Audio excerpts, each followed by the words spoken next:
आज की शिव चर्चा में मैना और हिमालय की बातचीत, और पार्वती ने एक स्वप्न देखा और हिमालय ने भी वही स्वप्न देखा। आज इस कथा में इसकी चर्चा होगी। मेरे प्रिय दर्शकों, आप लोगों को पसंद आए तो मेरे सासु बहू चैनल को लाइक कीजिए, सब्सक्राइब कीजिए। बोलो देवाधिदेव महादेव की जय। ओम नमः शिवाय, ओम नमः शिवाय, ओम नमः शिवाय, ओम नमः शिवाय। बोलो जगदम्बिका उमा की जय। आज की शिव चर्चा को आगे बढ़ाते हुए आज का बड़ा मनोहारी वर्णन भक्तगणों आपके सामने रखना चाहता हूँ।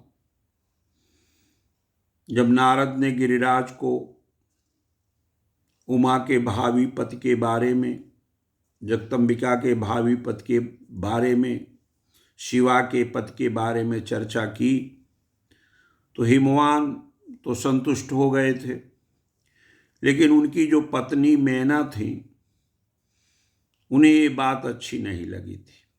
जब कुछ समय व्यतीत हो गया तो एक दिन मैना हिमवान के निकट जाकर उन्हें प्रणाम किया। फिर खड़ी होकर उन्होंने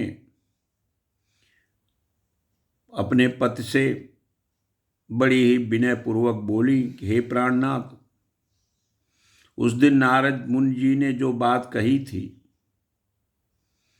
उसको स्त्री स्वभाव कारण मैंने अच्छी तरह नहीं समझा। मेरी तो एक प्रार्थना है आपसे, आप अपनी कन्या का विवाह किसी सुंदर वर के साथ कर दीजिए। वह विवाह सर्वथा अपूर्व सुख देने वाला हो, गिरिजा का वर शुभ लक्षणों से संपन्न हो, कुलीन हो। मेरी बेटी मुझे प्राणों से अधिक प्यारी है। वह उत्तम वर पाकर जिस प्रकार भी प्रसन्न और सुखी हो सके, महाराज वैसा कीजिए। मैं आपको बार बार नमस्कार करती हूँ। ऐसा कहकर मैना अपने पति के चरणों पर गिर पड़ी और उस समय मैना के मुख पर आंसुओं की धारा बहने लगी थी। हिमवान ने उन्हें उठाया और उन्हें भली भांति यथावत समझाने का प्रयास किया। हिमवान बोले, हे देवी मेनके, मैं तुम्हें कुछ यथार्थ और तथ्य की बात बताता हूँ, उसे ध्यान से सुनो तुम। पहली बात, तुम अपना भ्रम छोड़ो। नारद मुनि की बात कभी झूठी नहीं हो सकती। यदि बेटी पर तुम्हें अत्यंत स्नेह है तो उसे शिक्षा दो कि वह भक्तिपूर्वक स्थिर चित्त से भगवान शंकर की प्राप्ति के लिए तप करे।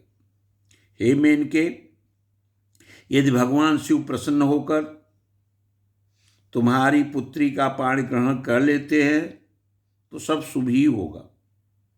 नारद जी का बताया हुआ अमंगल या अशुभ स्वयं नष्ट हो जाएंगे। शिव के समीप जाने पर सारे अमंगल सदा मंगलमय हो जाते हैं। इसलिए तुम अपनी पुत्री को शिव की प्राप्ति के लिए तपस्या करने की शिक्षा दो। ऐसा हिमालय ने अपनी पत्नी मैना से कहा। हिमवान की यह बात सुनकर मैना को थोड़ा ढांढस हुआ, थोड़ी प्रसन्नता हुई। वे तपस्या में रुचि उत्पन्न करने के लिए पुत्री को उपदेश देने के निमित्त उसके पास गई, लेकिन बेटी के सुकुमार अंग पर दृष्टिपात करके मैना के मन में बड़ी व्यथा, बड़ी चिंता हुई। उनके दोनों नेत्रों से आंसू झरने लगे। फिर तो गिरिप्रिया मैना ने अपनी पुत्री को उपदेश देने की शक्ति नहीं रह गई। अपनी माता को पार्वती जी ने जिस तरह से जब रोते हुए देखा तो सर्वज्ञ परमेश्वरी कालिका देवी माता को बार बार आश्वासन देते हुए बोली। माँ पार्वती ने कहा कि हे माँ, तुम बड़ी समझदार हो, मेरी यह बात ध्यान से सुनो। आज पिछली रात के समय ब्रह्म मुहूर्त में मैंने एक स्वप्न देखा है, उसे तुम्हें बताती हूँ। स्वप्न में एक दयालु और तपस्वी ब्राह्मण ने मुझे शिव की प्रसन्नता के लिए उत्तम तपस्या करने का प्रसन्नतापूर्वक उपदेश दिया है। स्वप्न की यह बात सुनकर मैना ने शीघ्र अपनी पति को बुलाया और पुत्री के देखे हुए स्वप्न को पूर्णतः कह सुनाया। मैना के मुख से पुत्री के स्वप्न को सुनकर गिरिराज हिमालय बड़े प्रसन्न हुए और अपनी प्रिय पत्नी को समझाते हुए बोले। गिरिराज ने कहा कि मैना, पिछली रात मैंने भी एक स्वप्न देखा। मैं आदरपूर्वक तुम्हें उस स्वप्न की बात बताता हूँ, तुम प्रेम पूर्वक उसे सुनो।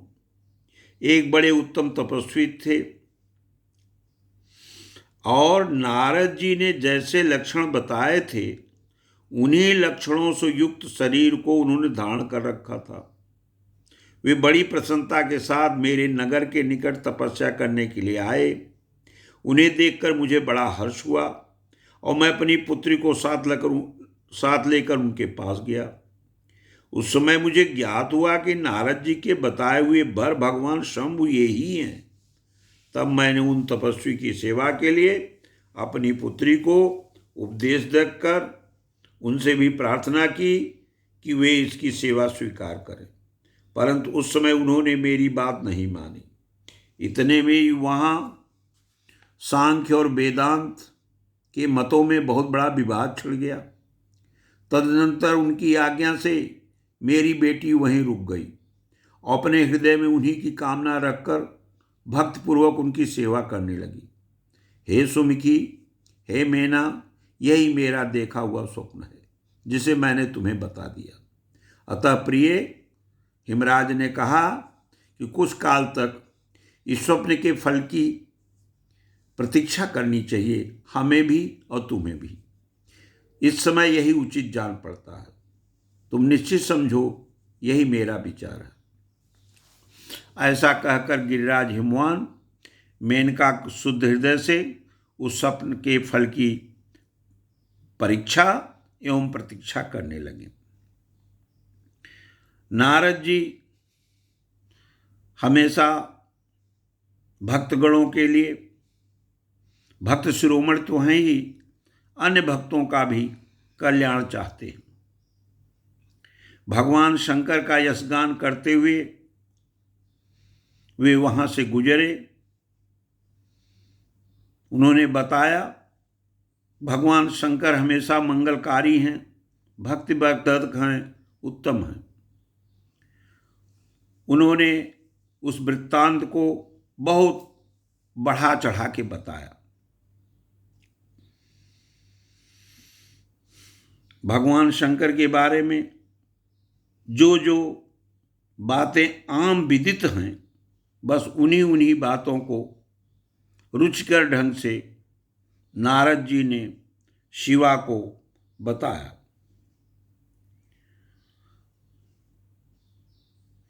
शंकर जी कुछ समय तक मन को यत्नपूर्वक करके एकाग्र करके समाधि लगा ली थी, जो समस्त दुखों को नाश करने वाली उनकी समाधि थी।